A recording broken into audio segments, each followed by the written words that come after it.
Don't let a no slow you down. You do not have time for that. Or don't you dare let a no mean that you start playing small. We don't have time for that. You've got big goals. What would you do differently right now in your life if you had no fear of rejection? What dream would you be chipping away at? You're never too busy, too tired, too old, or too anything to pursue your dreams. Welcome to the Distracted Dreamer podcast, where you'll learn how to move all those never-ending distractions aside and chase your dreams with confidence. Well, hello. Welcome back to the Distracted Dreamer podcast. I am Carlene Bowens, your host. And I just have to say, holy cow, I can't believe that this is episode 20 of the Distracted Dreamer podcast. And I want to thank you for showing up and spending time with me every week. And if you've shared this podcast with anyone at all, thank you from the bottom of my heart. It's amazing that in just over 4 months, this podcast has reached listeners in 10 different countries and 140 cities, thanks to you. So having you here in the Distracted Dreamer community, it means everything. So let's keep the momentum going. And here's how you can help. I want you to tell me, what do you need? Tell me what you're celebrating or struggling with when it comes to your dreams. I want to know. I want to keep the episodes relevant to you and your life. I'm here for you and because of you. So shoot me a text by hitting the link in the show notes below. Okay. So I'm really excited to be here with you today in this episode. Oh my goodness. All right. If you are fearful that you don't want to put yourself out there because you might get rejected or someone might not see your value or you might fall flat on your face, we are going to turn that around in today's episode. So we are tackling any fear that you might have of being rejected or failing or someone not including you or seeing your value. See, what I know to be true is that self-doubt and fear of rejection or failure, it kills more dreams than almost anything else. And what I know, because I have lived it, is that when you change your relationship with rejection, you change your entire life. So today, I am so excited to share with you some stories and some tools and some tactical takeaways that you can apply to your life right now to overcome your fear of rejection or failure. Now, the good news is you are already unstoppable. Yes, you are. And this show is about unlearning all the lies that you're telling yourself when you feel the sting of rejection. Here's a little spoiler alert for you. Rejection doesn't have to sting. So get comfy and lean in because I just feel in my heart that these words might be exactly for you today. Now, I'm really excited about this topic today because it is life-changing in so many ways. So let me just start by asking you this question right off the top. What would you do differently in your life right now if you had no fear of rejection or failure? Just think about it for a minute. Give yourself a minute. And maybe it's in your personal life or in making friends as an adult. Maybe it's in your career, or maybe it's a passion or a calling you feel that you've been sort of hesitating or holding back on. What would you do differently right now in your life if you had no fear of rejection or failure? I truly believe the fear of rejection and failure and self-doubt, it really does kill more dreams than almost anything else. It keeps us stuck. It keeps us not going for things. And I am going to share a couple tools and lessons and tips that just have been life-changing for me as it pertains to changing my relationship with rejection. So when you think about it in your life right now, I truly believe this. When you change your relationship with rejection, you change your entire life. Now, I have a blueprint or a framework, whatever you want to call it, for handling rejection. And it's simple. But I really wish I had this years and years ago. So the first part of the blueprint or the framework is to detach yourself from outcomes. So when it happens, when someone says no, when they pass over you, when you don't get invited, I want you to detach emotion from the outcome And that outcome is rejection. So you have to detach yourself from it. We're making this super, super personal. So detach your emotion from the outcome, which ultimately is this rejection. So other people's decisions, they aren't personal. Even personal decisions aren't personal, meaning someone not choosing you or inviting you, it isn't about you. I know it feels like it is, right? But it isn't. It's actually about them. And I want you to be very mindful of every time you take something personally and catch it. Catch it like that and say, oh, this isn't about me. This is about them. I'm moving on. I don't have time to wallow in it. Oh my gosh, they don't like me. We don't have time for that. We've got big dreams and goals, and we're making big moves. So catch yourself taking it personal, because I promise you, I've had so much agony with this that it is not worth it, and it holds you back. Let's be real here. People are making moves based on their own goals. Rejection is not about you. So let me explain. Every single thing in life is simply the meaning that we attach to it. So it's like the same thing can happen to 10 different people, and they all experience it very differently. They all attach a different meaning to it, right? So, for example, let's say you apply for a job and you don't get it. Normally, we would apply the meaning of, I'm not good enough. I'll never get hired anywhere, right? That's what we do. We take that rejection and we're making it about us. But what if instead of you not getting the job, maybe it means the company had an internal candidate lined up? Or maybe the rejection just means something better is coming my way. Ooh. Now that's a different spin. Maybe it means I can ask for feedback and maybe improve my approach and try again. Or maybe the rejection means this wasn't the right fit for me, and I trust the right opportunity will find me. Do you see how much more empowering that is? But we always take that rejection and we take it personally and we make it about us, and we never think that there's something different. So let's try another example. Maybe you text a friend and they don't text back. Meaning number one that you could assign to that is they're mad at me. Did I do something wrong? Again, you're making it about you, right? How do we always catastrophize all these things? Or maybe you say, they don't value our friendship anymore. Again, you're going to the worst case scenario. But what if instead you assigned one of these meanings to the rejection? They're probably really busy. I'll just check in later. Or maybe they just need some space today. See, it's not about you. Maybe they're probably just overwhelmed like I get sometimes. Oh, okay. See, in that meaning that we decide to give something, that's what becomes our reality. It becomes what we focus on. It becomes what we think about. It becomes what we actually experience. So while the same thing goes for when a setback happens in your life, or someone hurts your feelings, or you try something new and it doesn't work, or things just don't go your way, or you have a rejection or a failure, all of it, every rejection, every failure that's going to happen now, in the future, and even the ones in the past, all they are is the meaning you assign to them. That's it. So guess what? That means you get to change it. So here's how we're going to kick this off. I want to ask you another question. And I want you to be really honest with yourself, really honest. And and don't even think about it, okay? Don't think too hard.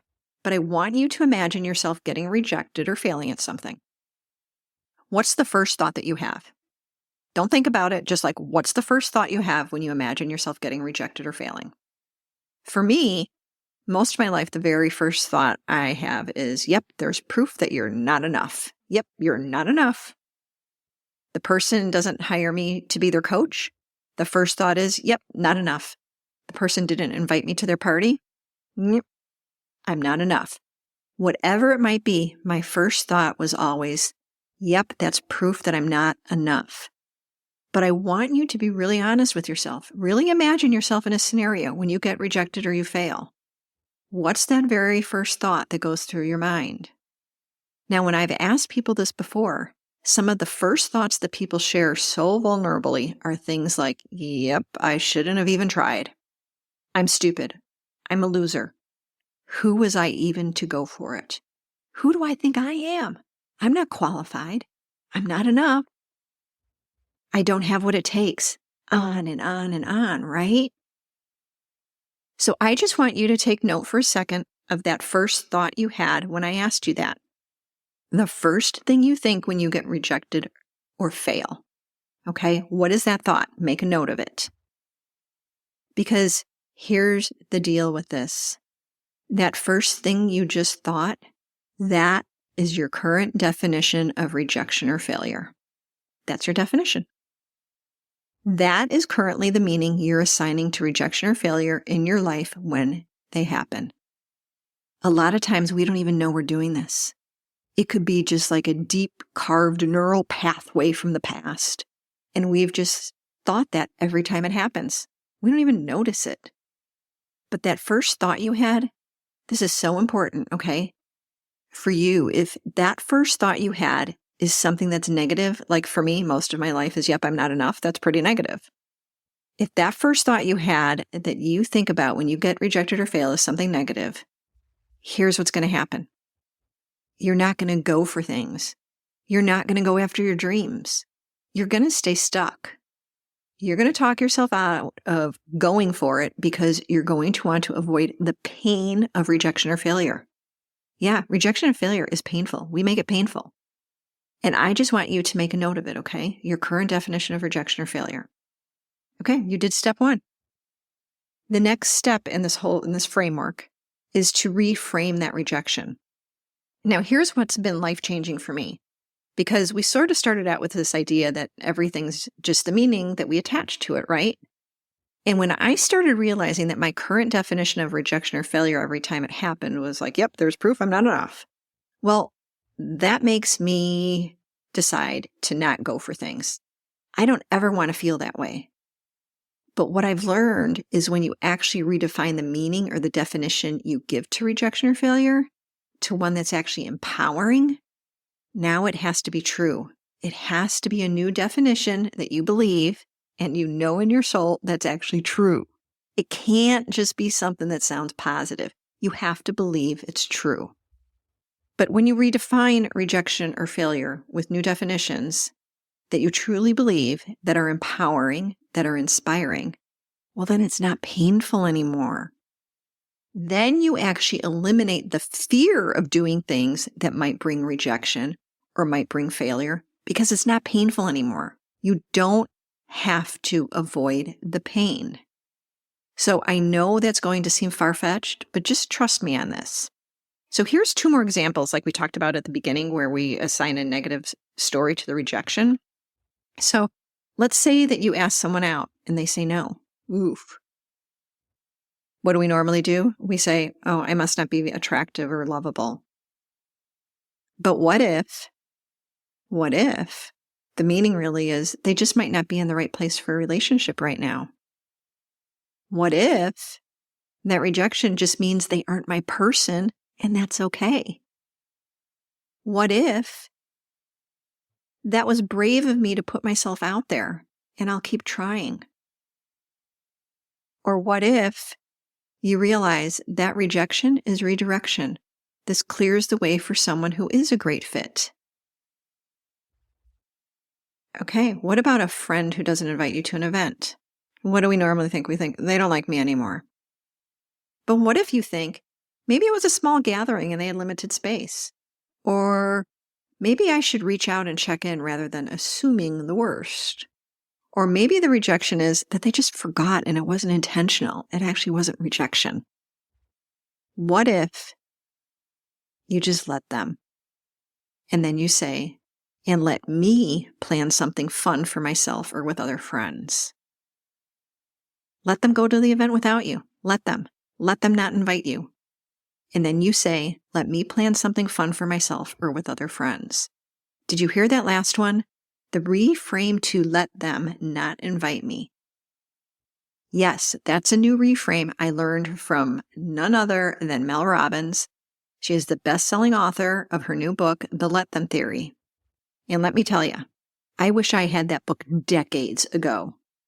Because let them says, let others do what they will do, because you can't control them anyways. And the second part, which is the most important part, is to say, now let me do this. Let me hang out with friends. Let me keep looking for the right job. Let me find the right romantic partner. I mean, not being overly dramatic here. The let them theory has literally released me from so much angst and stress in my life. And if there's one book you read this year, let it be the let them theory. I know you'd think I'm getting like a big fat check for telling you this. Nope. Or you think me and Mel go a long way back. Nope. Never met her.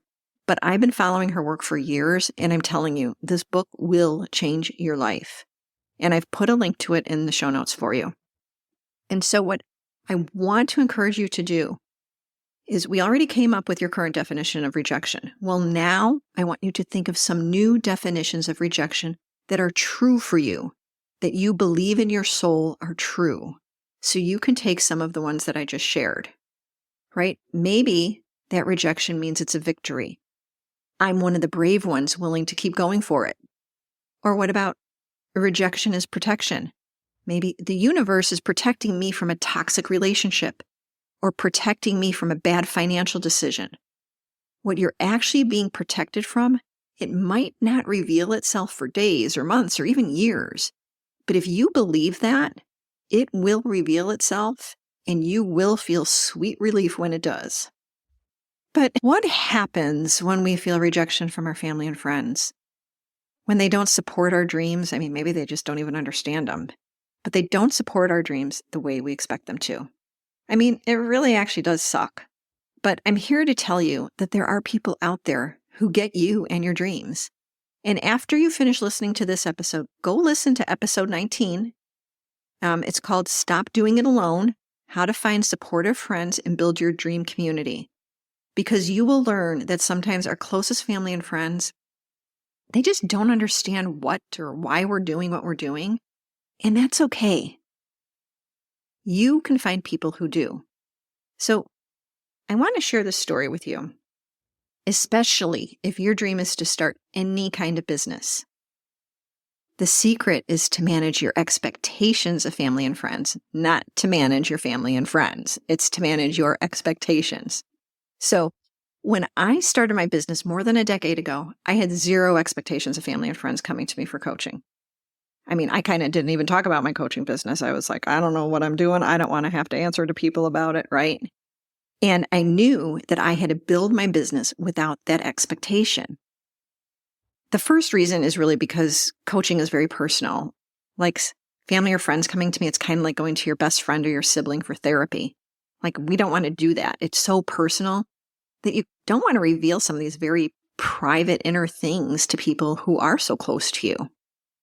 And the second reason was because I couldn't do the whole money thing with my friends and family. I had a hard enough time doing it with strangers back then. I mean, charging people to talk to me and me to listen, come on, who'd pay me for that? And yeah, that is an entirely different episode when we talk about our money mindset. But I did have friends and family share my coaching services with others, and I had a great referral wheel because of that. That's the kind of support that I needed. I didn't want them or need them to be clients. I never wanted to sacrifice or risk our personal relationship for a sale. Those are just my values. So it's not that friends and family can't or shouldn't support you, it's how. Now, I've never expected my family and friends to help build my business. That's not a realistic expectation. This was my business, my dreams, right? And they were supporting me in the most helpful way possible. You know, I got tons of referrals from them. My husband was my biggest supporter and really pushed me to start my coaching practice. My sister sent me flowers when I co-authored a book. Friends of friends hired me to coach their high school and college kids. So your family and friends not signing on with you or buying from your online store, it isn't about you. I know it really feels like it is about you, but it's really not about you. It's about them. It's about their goals. It's about them asserting their boundaries for privacy. It's about them valuing your relationship with them first.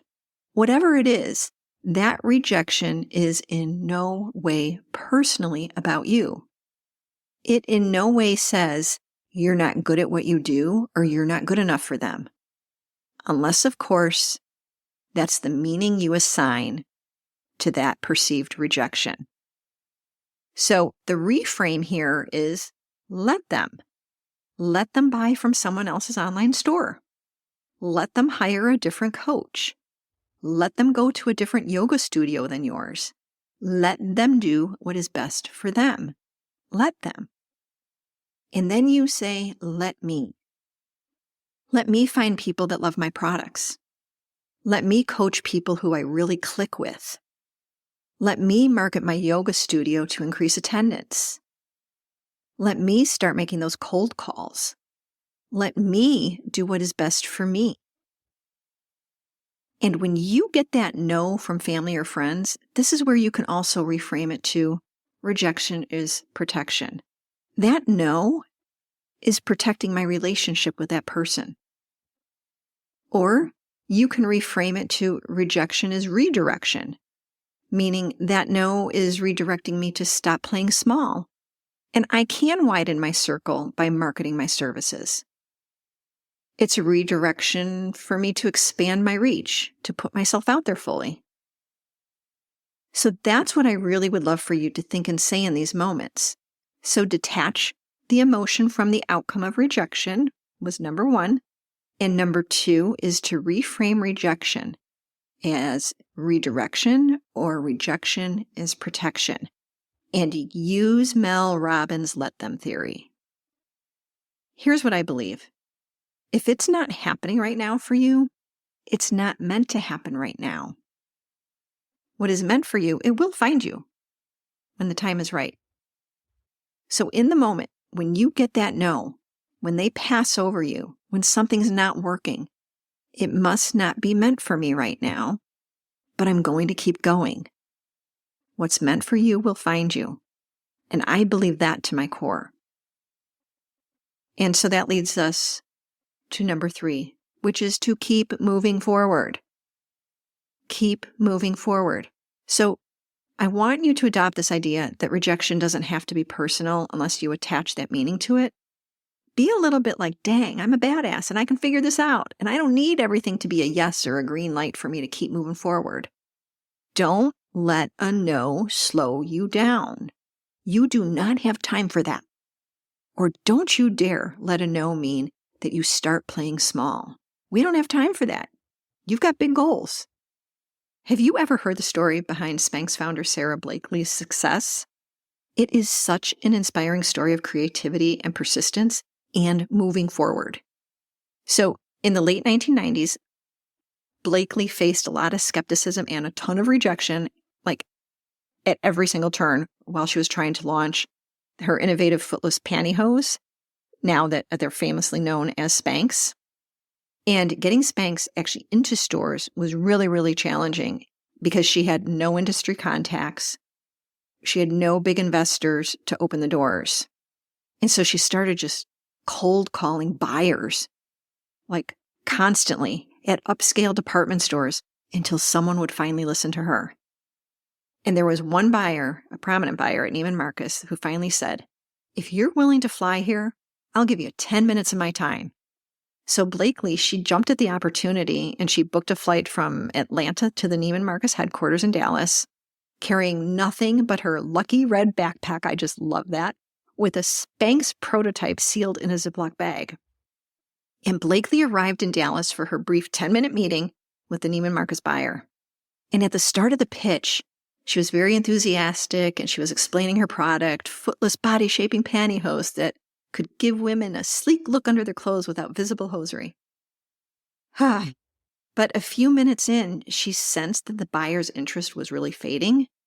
And the buyer was polite, but she was clearly not sold on the concept. Like Blakely felt a rejection coming her way.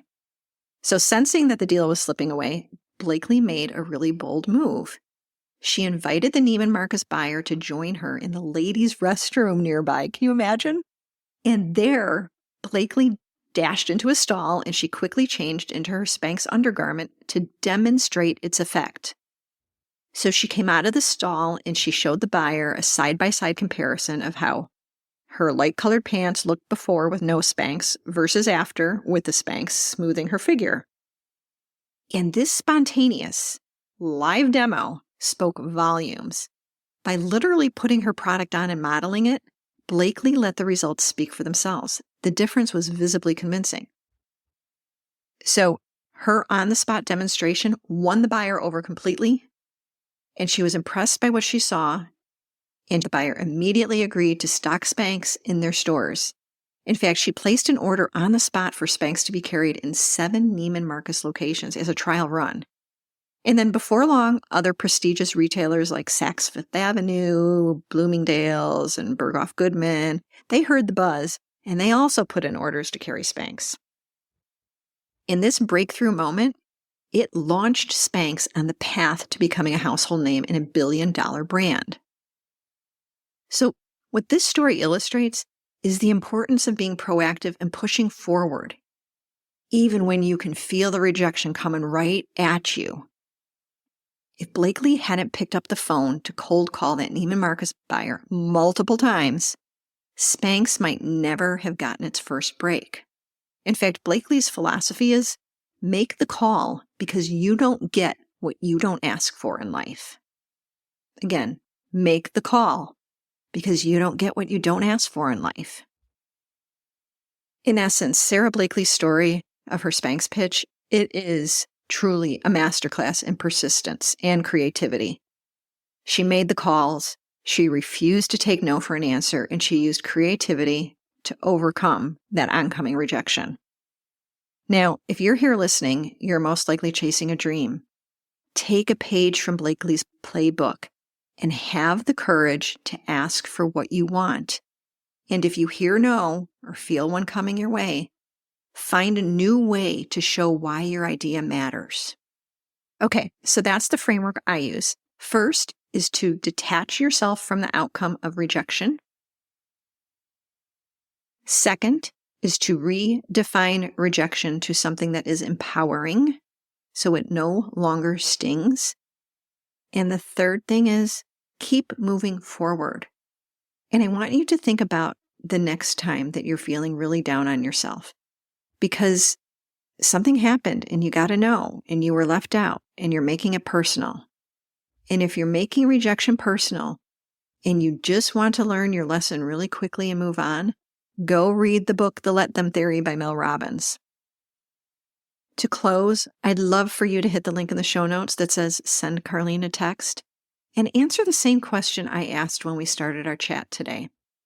What would you do differently right now in your life if you had no fear of rejection? What dream would you be chipping away at? So go do that right now. Send me a text right now. And if today's episode sparked something for you, I'd love to hear about it. Send me a text, leave a review, share it with a friend, or come chat with me on Instagram.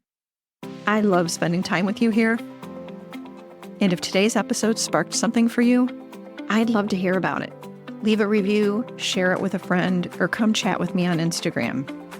And thank you so much for tuning in. And your dreams are waiting for you. Your time is now. And I can't wait to see you in the next episode. Oh, and one more thing. This is the legal language. You know, the stuff that the lawyers put together, and they say that I need to read this to you. So here we go. This podcast is presented solely for educational and entertainment purposes. I'm just your friend. I'm not a licensed therapist. This podcast is not intended as a substitute for the advice of a physician, professional coach, psychotherapist, or other qualified professionals. Got it? Good. I will see you in the next episode.